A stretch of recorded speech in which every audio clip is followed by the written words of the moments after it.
Hey, welcome to the Ron Johnson Discipleship Podcast. Well, thanks again for tuning in and spending some time with us on this week, getting ready to ramp up and celebrate the greatest event in human history. As we're talking about Christian worldview, it doesn't get any better than this week, celebrating the resurrection of Jesus, which makes all the truth that we're talking about all the more with an exclamation point on the end of it, because Jesus is the way, the truth, and the life. And so talk a little bit about our schedule so folks can be ready for this tomorrow night. Yeah, we have a busy weekend. Yeah. We start out with Good Friday services Friday night at 4 and 6 p.m. Yeah, I'm especially excited about that because we've not celebrated communion as a family, church family, for a while, and we're going to be able to do that. So that's going to be really, really fun. Yeah, it's going to be a great time. And then Easter, we are expanding beyond our Sunday morning service just to make room for our visiting guests. So we're having a Saturday night Easter service at 4 and 6 p.m. And that's a first for us. So that's first time, history making here at It is Hills. history making. We never had a Saturday night service before, huh? In the history of the 40 years Well, of I history. think we might have momentarily, but certainly not for Easter. Okay, gotcha. And of course, what we're trying to do is create a little more space in between services because of our parking situation. So Right. So on Sunday morning, we're going to have services at 8:30 and 10:30.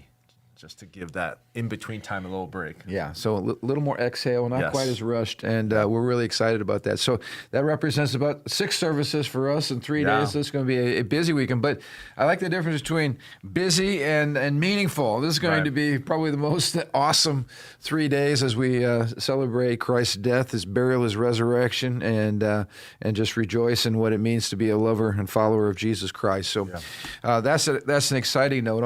On a more a sad note, of course, we're still processing through all that happened with the tragic shooting at the Presbyterian Church down in Tennessee. You and I were talking, though, from a podcast. The Christian school. The Christian school, yeah. 3 9-year-old children, and I believe 3 of the staff that were murdered in this terrible shooting.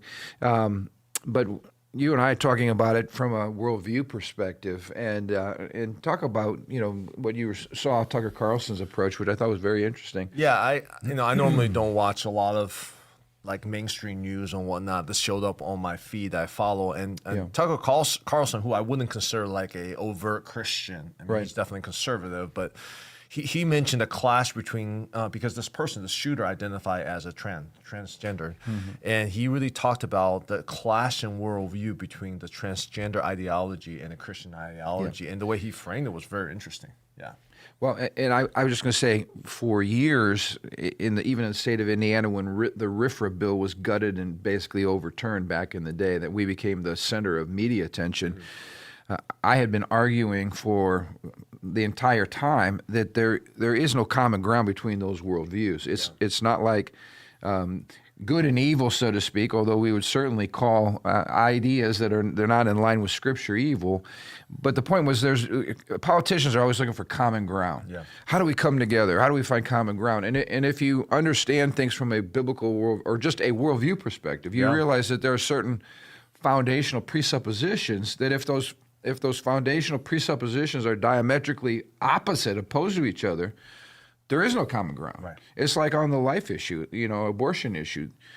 Either that is a human life and it should be protected and sacred and you protect the sanctity of life, or you don't. There's no like common ground as it relates to abortion. And there's certainly, as you're pointing out, and as Tucker Carlson is pointing out, from a worldview perspective, there is no common ground between a Judeo-Christian understanding of gender, of sexuality, and the LGBTQ worldview.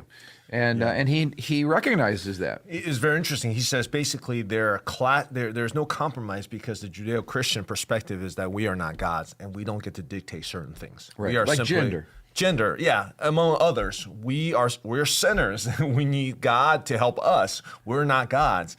Whereas the other ideology is saying basically, essentially, I am a type of a God that I get to dictate my gender, I get to dictate my identity, what I identify as, and so forth and so forth. And I just thought, man, what an interesting analysis from someone who I would consider not exactly a very Christian-y worldview person, you know? But he's seeing that, you know? And we've talked about this for years in the media. We use the word media bias. Why is it that Christians can't ever get a fair shake? In other words, what we're saying is, why doesn't the media reflect our viewpoint accurately? And so we talk about media bias. But if you're a trained journalist and you've not been raised as a Christian, or you've been trained in our universities, which are incredibly liberal and leftist, then that provides the framework or the lens by which you interpret what's going on. Yeah. And so we've already found studies done that most journalists, I believe it's 90-some% of journalists, do not share a Judeo-Christian worldview. So it should not come as any surprise that when you look at the treatment of the media on this issue, and I think it was Senator Josh Hawley from the state of Missouri was commenting. He said this has been atrocious, the coverage. There's a mocking of prayer. Mm-hmm. There's a pointing out that Tennessee passed what we would call common sense moral legislation that says it's wrong to mutilate the bodies of young children who are confused about their gender ideology, largely because of the teaching and instruction that they're receiving. And they mocked all of that and said if Tennessee would have passed stricter gun legislation, then we wouldn't be having these problems. Right. So not only are they rubbing our noses in our faith, and this was as we've seen, this was a clearly planned. There was a manifesto. There was maps of the building. I mean, this was a murderous plot right from the beginning, and it was rooted in anti-Christian hatred. So, this is a perfect example of two worldviews colliding, and the end result is this, violent attack against some innocent children and teachers, and it's tragic. But what's most tragic is the worldview disconnect happening right now in America, because we would have, years ago, we would have looked at this at least through a common Judeo-Christian lens. That lens, I believe, is gone. Yeah. And so now I believe this is, as long as the media is controlled by those on the left that do not share a Judeo-Christian worldview, this is the kind of treatment Christians are going to be receiving with no end in sight until we can reclaim that mountain of culture. And right now, more and more people have less and less trust in our media, and which.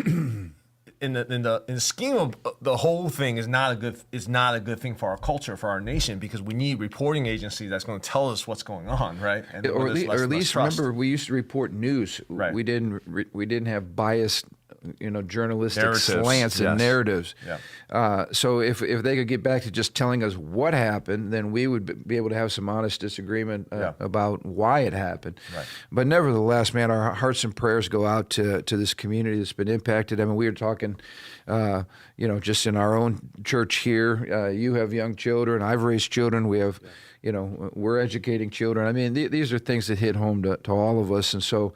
But again, Josh Hawley's interpretation as a senator, I appreciate. He's a strong Christian, and he said basically that this is due to the moral rot and decay that's in our country. We would view that type of behavior sexually as moral rot. It's behavior that God has specifically condemned. These people are not born this way. This is just not who we are. Just accept us for who we are. No, like you got to initially with Tucker Carlson's view. We are not God. We don't get to make up the rules. Yep. We are created male or female, and God has also specifically spoken on sexual ethics that he expects us to abide by. And civilized nations have abided by. When you have moral decay and moral rot, you end up having this type of tragic, murder and loss of life. It's an inevitable result. We need a spiritual awakening in America, and I guess that's where the church comes in, and that's where this podcast and other things come in. Yeah, that's what we're discussing it. So anyway, Lord help us as a nation. Let's get back. We've been in a tremendous book, the book that made your world. We've been encouraging this. In fact, I was talking to some folks who have told me they purchased this book. It's a worthy use of your resources. But we're talking today about the topic of technology. And once again, what I love about this book is it's a cross-cultural book. In other words, you have someone from a Eastern worldview looking at the West through that lens and asking great questions. And I love this question. Why do women, especially in Eastern cultures, why do women carry water on their heads? I've been, on mission field a lot, so have you. You're driving in your vehicle along some dusty road, and there you see a lady carrying all kinds of things on her head, not just water, but carrying food and vegetables. And you see these these women with this huge weight walking down the street. Sometimes they even have little contraptions for the top of their head to balance it. And the author just began asking the question, why in the world would any culture allow a woman to carry that kind of weight on her head?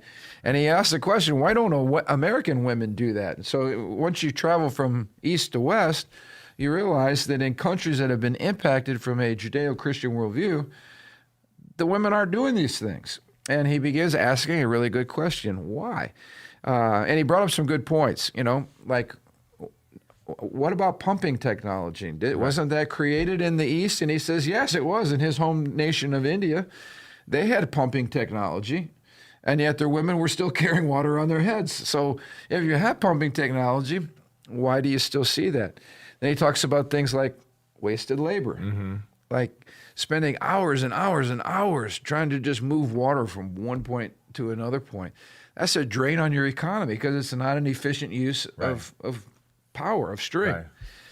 He says, how about this one? Women are working their tail ends off while the guys are sitting around playing cards. Right. So what does it say about a culture where men allow their women to do all the hard work, and while they just sit around either drinking and playing cards or basically doing nothing? Right. And these are questions that if you grew up in the West, you would never ask. Yeah, we wouldn't even think about it. You wouldn't think about it, right? Yeah, our moms were never walking miles carrying water on their heads. It's in contrast of different culture, different lifestyles, different perspectives where we start to find, oh, well, that's what makes one culture different and what makes one culture special. And that's why I love his perspective. He's asking the question, where do these necessity for innovation come from? Because it's not just like, oh, one group is smarter than the other group inherently, because it's not. Because the Eastern cultures came up with some of the original technology, but it's not propagated. So we would say the difference between East and West is not a racial divide. It's not that God made some people smarter, more innovative, and more creative than others. In other words, being created in the image and likeness of God is a great equalizer. It makes us all equally awesome. Yes. So what's the difference? And so think about this on a practical level. If your mom's lugging, several gallons of water on her head from a long distance, and you finally get that water home, it's pretty precious. So are you taking baths with it? Probably not. Right. Are you spending extra water to wash things to make sure things are incredibly clean? Are you washing your cutlery to make sure that the knives you're using to prepare the food, that they're clean? Yeah. You're probably not. Are you bathing enough? No. Are you brushing your teeth enough? No. Are you drinking enough water? Yeah. No. Because it took your mom hours to get that water from point A to point B. And so his whole point is now you're dealing with health crises. Yeah. And then the health crises are another drain on the economy because you're spending all this time curing diseases that would be unnecessary. They're not even diseases that the West has to deal with or the Judeo-Christian rooted nations are even addressing. We had the waterworks come and work on our house, one time. You ever had that before? And you can't use water for like 4 hours, right? Because you get to notice. And that's when you notice, wow, how important running water is to our survival. Oh, yeah. You don't think about it until you lose it, right? Oh, yeah. Yeah, no, you're exactly right. These are things that we just take for granted. Right. But like if you saw your mom or your sisters having to run off every morning and come back to bring you that water, and then you had to boil the water to try to keep it from killing you because of all the impurities. Right. And then super precious, and you barely ever use it. Oh, yeah. Like you're definitely not taking a nice, long, hot shower, right? Which is something that we take for granted. So he brings out a good point. Why did the West begin using their minds to do what most cultures use their muscles? Right. And that's a great introduction to the whole notion of technology. What is it about using our minds in the West that's different than just people just doing it the hard way, with the toil and back-breaking toil and labor? And he calls technology, I love this phrase, the magic of the mind. He says when you use the mind, the water brings itself to you. Yeah. And the water produces electricity, and the electricity pumps the water literally right into your house. So think about it, like we've grown up taking it for granted. I mean, I walk over to the sink, I flip up the knob, and water, cold water or hot water, comes right to me. Amazing. It comes right into my cup. I don't have to go after it. I don't have to pursue it. I don't have to go down to the river. The water doesn't stay in the river. The river comes to me. Right. Now, again, we take these things for granted, but this is all what we call technology. This is using our minds to take dominion over matter, right, and to have the water come to me instead of me having to run and chase after the water. But in the West, every kid growing up in America takes this for granted. How about this? We go over to the wall and we flip on the switch, and instantly the darkness becomes light.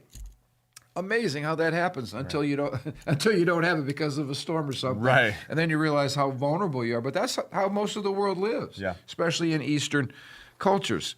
Now, this is interesting. You and I chatted about this. He said the phrase that a necessity is the mother of invention is actually not always true. Yeah. And he gave the example of water. Talk about that a little bit. I thought that was interesting because we all have need for water, right? Yeah, if there's a necessity, a literal necessity, it would be water. Yeah, we can't live without it. But why is it that some of these other Eastern nations, even though they have the technology designed, they have the mind to create those technology, did not propagate it so that most of the society has that technology, even though there is a necessity for water? He asked that question. Yeah, so in the East, we all recognize water as a necessity.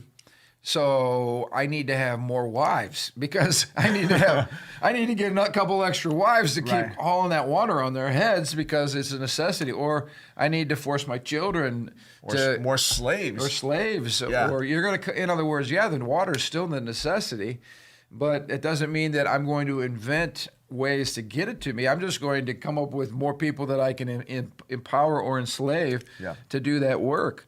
And so it's interesting, for instance, he talks about Gandhi. Gandhi opposed Western technology, probably because it was Western and it was a reaction against it. Mm-hmm. So again, there was water or electricity generated through power plants that used that for certain things, but then on other practical means, especially as it relates to home economics, it was never employed.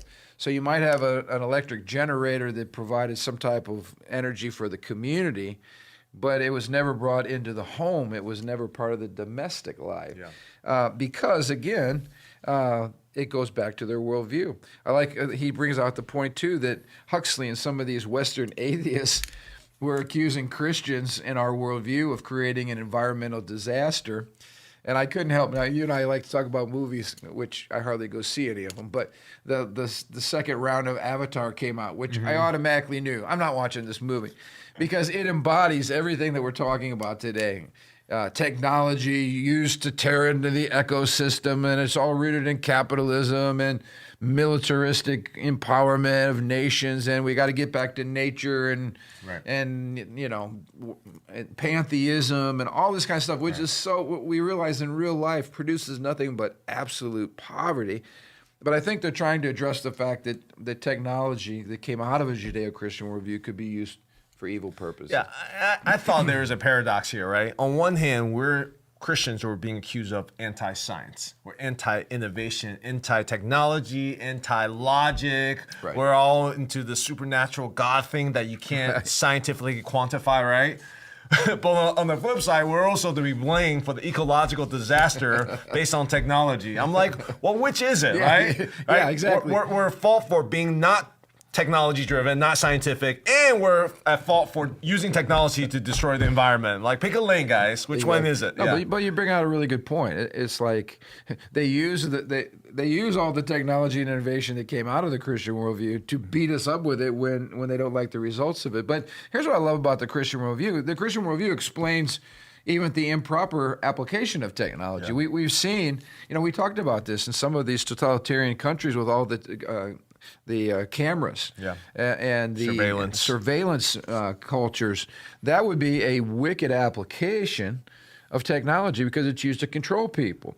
But the problem is not innovation. The problem is the wicked application of innovation due to sin. Yeah. And so even there, the Christian worldview explains, yes, we're very creative. We're made in the image and likeness of God. We're called to develop and create and steward the environment. But because we're fallen, and because there's sin, sinful people will use great technology for evil purposes. We talked about that even with all the video and everything. You can use video and you can use your phone for all kinds of righteous purposes, or you can use at your fingertips, you can use that same technology for evil and to corrupt people. Yeah. And so he brings out the point. I thought this was good. Technology is the fruit of a biblical worldview, and humanizing technology came from biblical theology. And I think you need to distinguish between humanism, which we don't like, right, and humanizing technology. What does that mean? Yeah, that's a good point. So he brings out the point that to correct a lot of our secularized Western thinking, that somehow science gave rise to technology. But that's just not true. Because if there was not a humanizing culture that Christianity helps to create, in other words, Christianity brought us a worldview that says you and I are valuable because we're made in the image and likeness of God. And so when you look at people involved in toil, in backbreaking work, in dehumanizing work, in painful work, in mindless, repetitive tasks, Christians would say, wait a minute, there's got to be a better way to do this. Like you see some poor woman in an African country with, we've seen this before, with a big jug on her head, walking for miles in the heat. And a Christian would say, wait a minute, that's not treating that woman in the image and likeness of God. There must be a better way we can get that water from here to there. But again, if you're not a Christian, you're not even thinking that way. In other words, it's a Christian worldview, the humanizing worldview, not humanistic. It's not man-centered, but it's a worldview that says, wait a minute, it's a compassionate worldview. What can we do to alleviate the burden, the toil, the agony, the torment that's involved in so much work? Right. And so it kind of gets back, and you can touch on this, it kind of gets back to the whole notion that for the Christian, work itself is worship. It's not toil. What's the difference between work and toil? And this is a massive worldview dividing point between East and West. Yeah, it's interesting because in the Bible, in Genesis, God talks about the toil as a curse. Right. But the Christian worldview also said Christ came to redeem all of that, right? So there is nuance to all of this. Is yes, there is toil, and sometimes you have to go through toil. But the original purpose for work is inventive, it's creative. God told us to take dominion of the world. We're not victim to our environment. Right. God says take dominion of it. It means create, innovate. And these thinkers, these Western thinkers, when they saw the application of the scripture, says, you know what? We need to rise above toil. And part of rising above toil is innovating using these technologies to take away the mundane work so that we can innovate and do creative work. And that spark launched technology, not just the creation of technology, but to propagate technology throughout society so more and more people can avoid toil and focus on creation. So here's a great example. There was a Christian economist who went over to India, and there was a massive road project going on. And of course, I've been to India. The heat can just be sweltering, all right? And when you're out trying to put in a highway, for instance, we've watched all the work just on our facility, a lot of work, moving things and grading things and digging holes and all that kind of stuff. And so the Christian economist went up to the this would be an Indian, manager of the project, and he said, why don't you use heavy equipment? We've got massive cranes, trucks, plows, earth movers. Like, why don't you use that? And he said, well, because we're creating jobs for people. And the Christian economist made a joke. He said, if you're creating jobs for people, if that's your goal, why don't you take away their shovels and give them a spoon? They'll have a job for a long time. Yeah. But the difference is, the Christian's saying there's got to be an easier way than having all these people out here in 100-degree temperatures with a shovel trying to move all this dirt when you can have one piece of equipment that's been the product of ingenuity and technology. You can have one piece of earth-moving equipment that can do this job in a fraction of a second.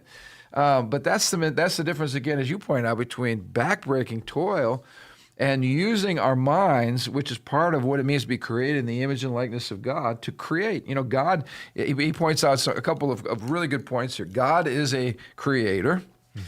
And so Adam was created to take care of the earth that God created. And I love this, not to transcend it or to despise it. That's what Eastern worldviews do. Your goal is either to transcend creation or to hate it.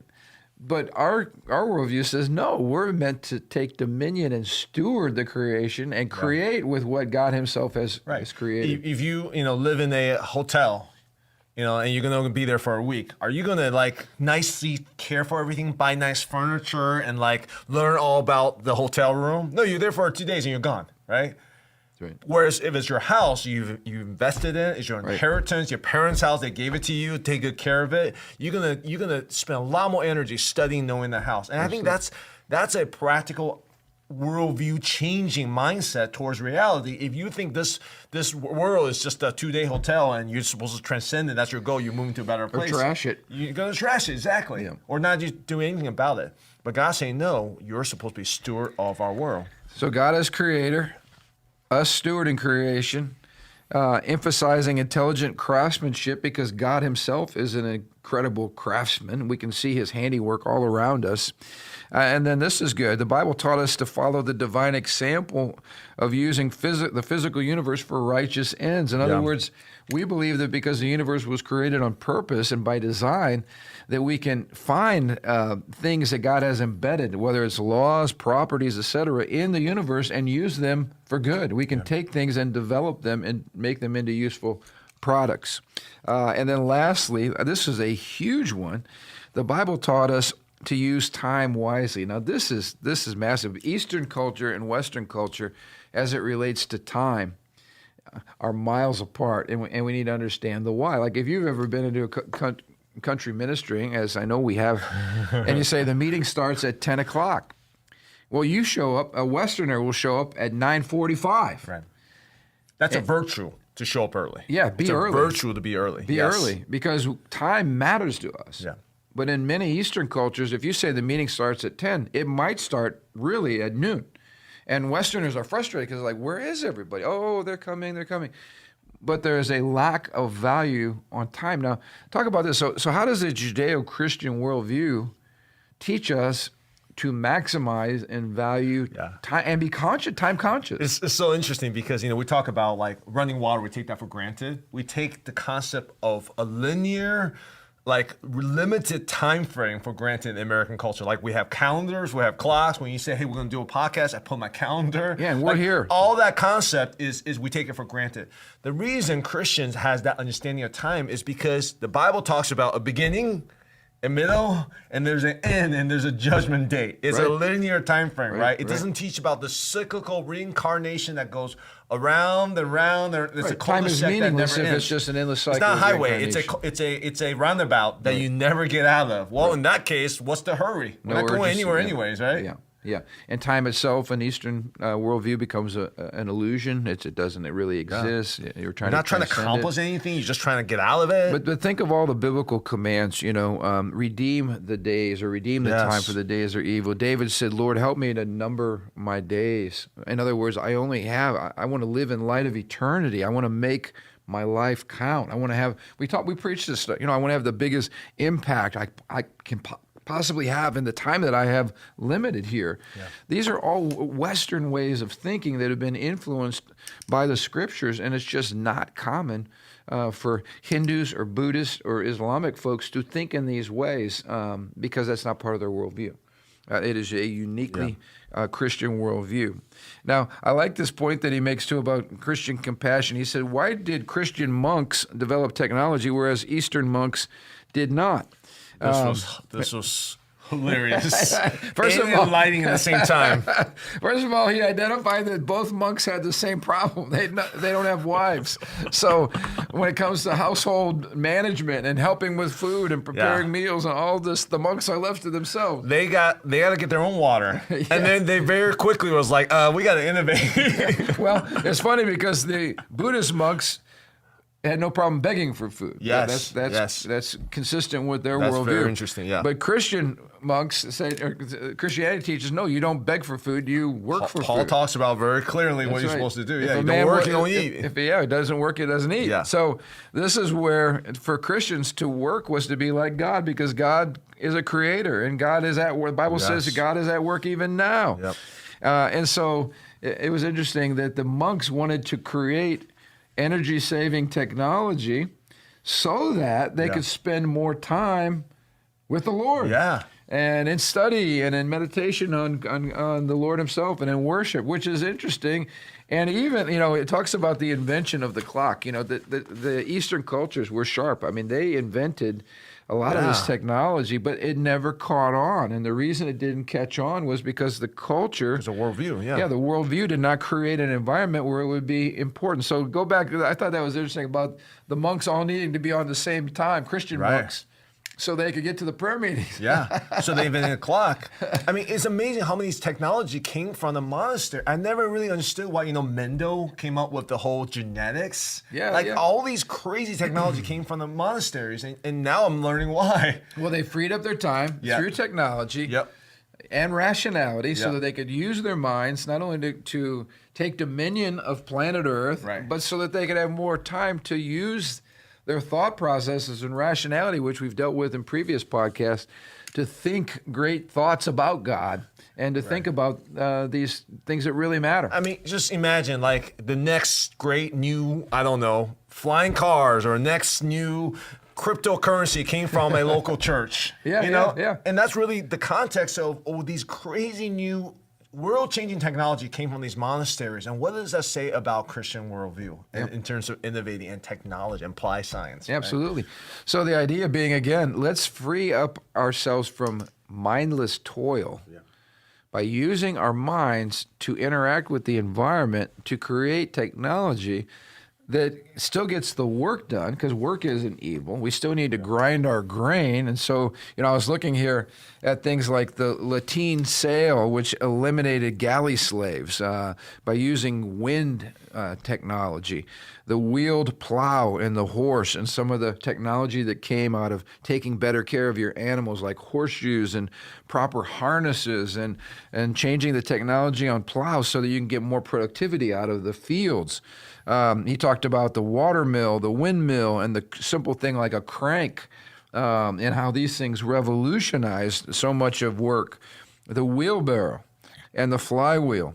He talks about the purpose of this technology was to use human creativity for the glory of God and to serve people so that they don't have to lug heavy weights Wheelbarrow around. used to, before the wheelbarrow, it was like the plow barrow, whatever they call it. It's a two-man job. The wheelbarrow reduced that, cut the workforce, so it's now a one-man job. So you're producing more, you're eating more, you're having more crops, you're having more leisure time. Less people to do more, taking better care of yourself. And I thought this was interesting because it goes back to the use of our minds, and maybe it's a great place to end. Eyeglasses. When we get older, it is a natural effect that when I had 20/20 vision until I reached middle age. And then I started noticing I couldn't read this font, and I had to get some cheaters. Now I can read. Most of the world, by the time people get mid-age, they can't do certain things because they can't see, they can't read, they can't study. So the use of their mind just completely stops. Yes, that's crazy when I read about that. And so something as simple as, well, why would you even create this in the first place? Because there's a desire to learn. You're wanting to understand. You're wanting to take dominion. You're wanting to create. You're wanting to innovate. But Eastern worldview says, no, this is all an illusion.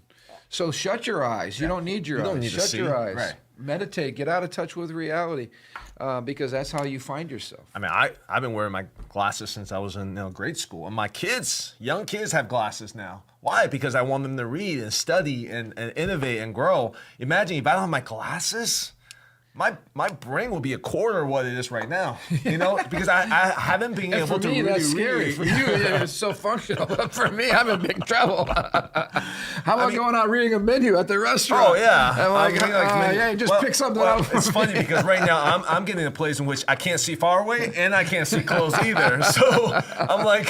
But isn't it amazing? Amazing you can buy this at a store, for a couple bucks.